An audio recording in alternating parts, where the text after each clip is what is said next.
With you, Ben.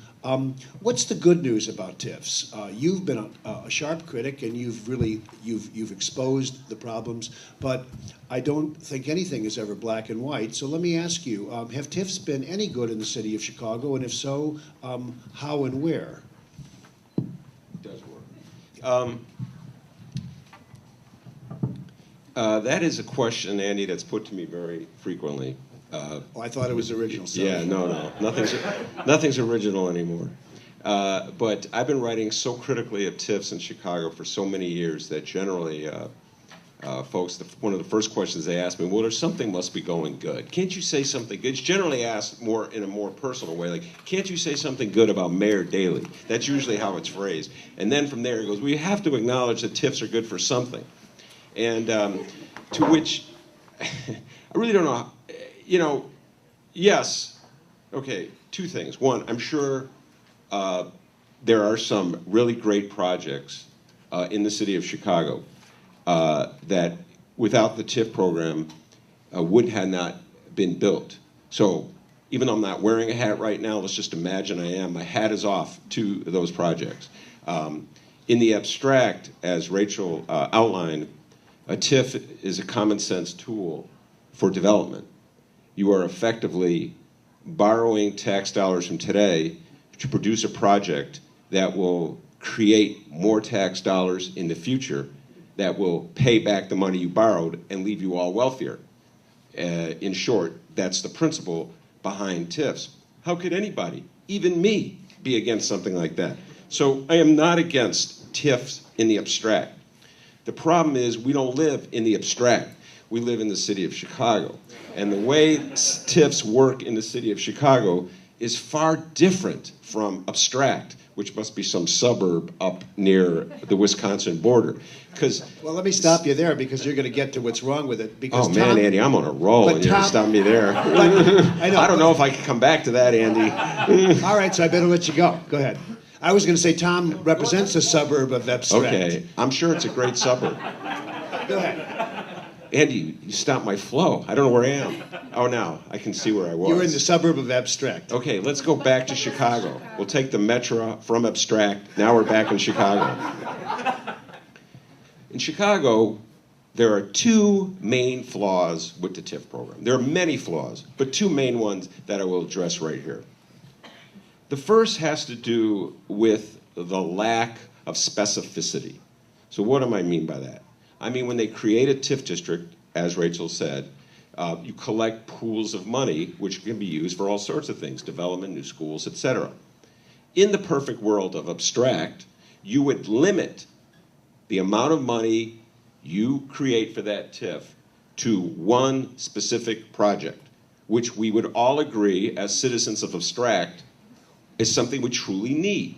So for instance, if Alan here in the front row wanted to build a shopping mall in a vacant lot, Dawn here in the front row would lend him the money to build that one lot, and as soon as he had raised the property taxes to pay back Dawn for the money that she lent him, the TIF would be abolished.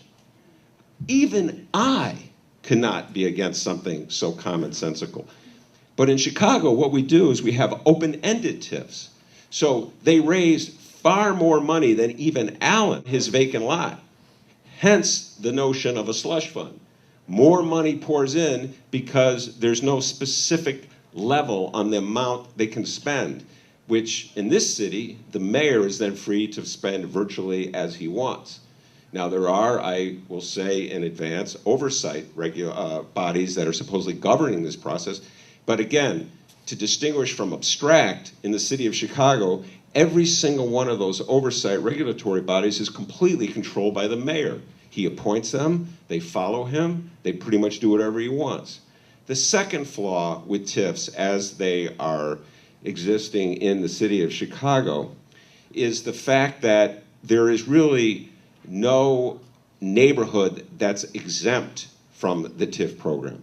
Remember, as Rachel said, TIFs are intended for blighted communities that, but for the TIF, would not receive any development. So going back to her example, and I can't remember if it was Alan developing it or Dawn developing it, let's say it was Alan, he's in a poor neighborhood that if she didn't give him the money, it would never get developed. In the city of Chicago, thanks to state regulatory laws that are filled with loopholes, any neighborhood is blighted. So if the program, the value of the TIF is largely determined by the value of property, the wealthier the property, follow me on this, people, the wealthier the TIF. So you have a program that's intended for the poorest, most blighted communities that, because of this huge loophole, actually benefits the wealthiest communities.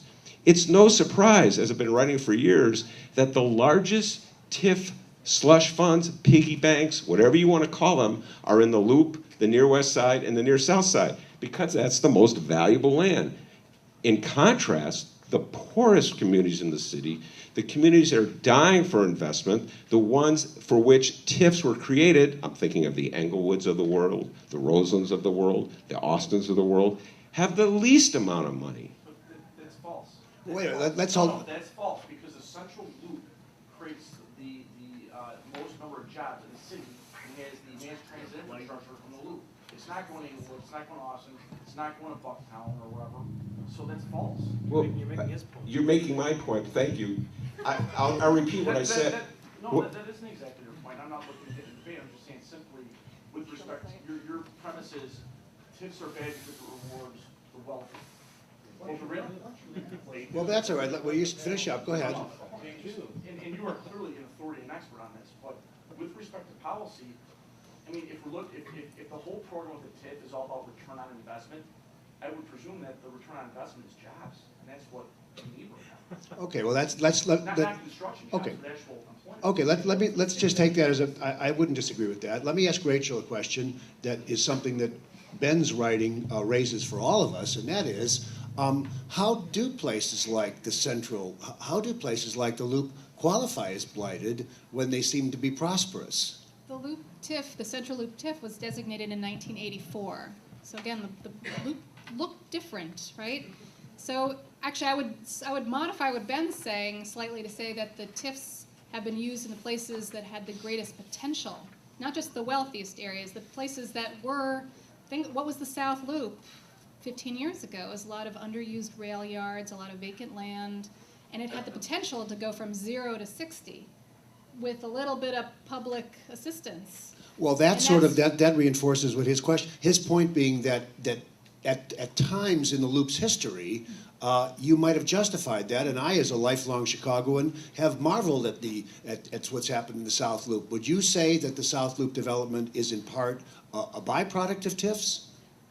My read on it is a little different. I mean, I think the city played a role, but I think the city played a role in a lot of ways, not just through TIF, but through changing its land use and zoning in that area to allow for more residential uses. So I think in some ways, the TIF assistance is less of a sweetener than a lot of the other things that the city does, like sort of basic infrastructure and zoning. It's that the financial incentives are not the deal And I'm breaker. going to go to you, Tom, in a sec. But let me ask you one more question. Then I want you to react to something else Ben said. That seems, of course, that part of the South Loop was a byproduct not of what the city was doing, but what real estate markets were doing over the last boom, and that is that they were going nuts. And so there was a lot of surplus global capital circulating in major urban centers in the United States and around the world that was looking to park itself in real estate. And so I think what we see is sort of the city playing a role of kind of co-conspirator, sort of partner in a lot of the speculative real estate development that was taking place and sort of got everybody excited and frothy, frothing at the mouth.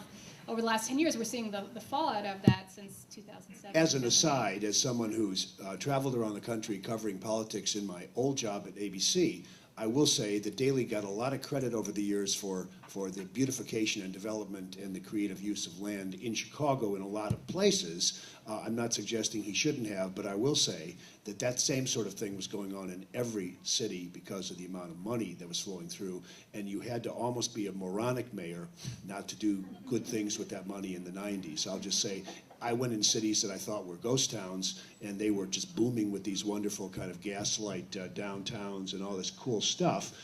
They all had, you know, the crossovers and things, and you know, with all that money available, things were happening everywhere. What I will say, though, in the city's favor, is that what it was able to do with the TIF program is steer some of that money to certain places, certain locations, and in the city's favor, when it initiated a TIF project, when it signed a redevelopment agreement, a contract with the developer to give public monies to a private development project, the city also made it, the developer sort of jumped through a fair number of hoops. So the mayor got to impose its, you know, green roof standards and its sort of green design. The mayor has a penchant for wrought iron fences, as you all probably know. So they wrote that into the redevelopment Michael agreement. Marchese loved that. There were job requirements, a certain amount of hiring of minority and women-owned businesses.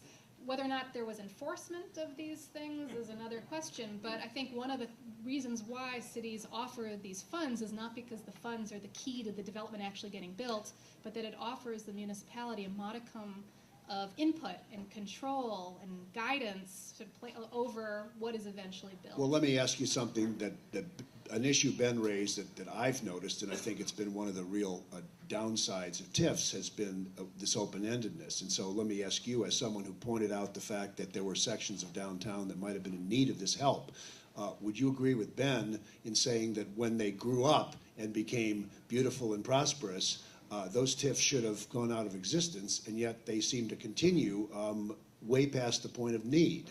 I train the next generation of urban planners, and I would just say that if you're a city government, if you're smart, you want to continue to hold on to that money. You never want to say, we're done, right? The mayor would be silly to say, okay, we're done with the loop. We did that. We fixed the Oriental Theater. Now we're done. Well, he might There's say always that going to be a some project in the pipeline. But he There's might always- say some schools and other branches of government could use the money back because they're hemorrhaging. That's the problem with the political structure of Illinois, of the city of Chicago, where in other municipalities, the school district and the other overlapping taxing jurisdictions have more autonomy, and they tend to be more opposed. They're sort of a thorn, and they're sort of pressuring the municipality to do the right thing and to not, to draw the boundaries of the TIFs a little smaller, or to give back some of that property tax increment after the majority of the projects that were written down in that plan have been built and are generating increment. But as Ben pointed out, in the municipality, the main opponent should be CPS, Board of Education, and because of the takeover of education by the mayor, we're one of few cities in the country, major cities, that has mayoral control of the school district. We don't see that kind of sort of tug of war of politics that would force the municipality into potentially a more generous stance. So that's why you take over a school system, huh? Hey, okay, let me back off just for a second, because we could focus this whole thing on Chicago, and then Tom would wonder why he took this train ride up to visit with us, even though he loves to visit the city of Chicago. But let me back up, and let's leave Chicago for a moment, and let me ask you, you have a different view, just as anyone outside Chicago would have a different view of many things.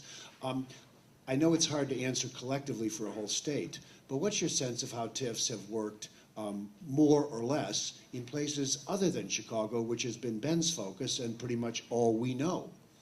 Well, you have it. Like I said, our membership is broad-based from the largest to the smallest, and Chicago, face it, is unique. You're one of the well-known cities throughout the world, and you have special needs and desires and attract a certain type of business. Downstate, south of I-80, south of Cook County, a little bit west, they're used quite frequently in a much smaller scale. They have the same but-for qualifications for redevelopment with developers or whatever.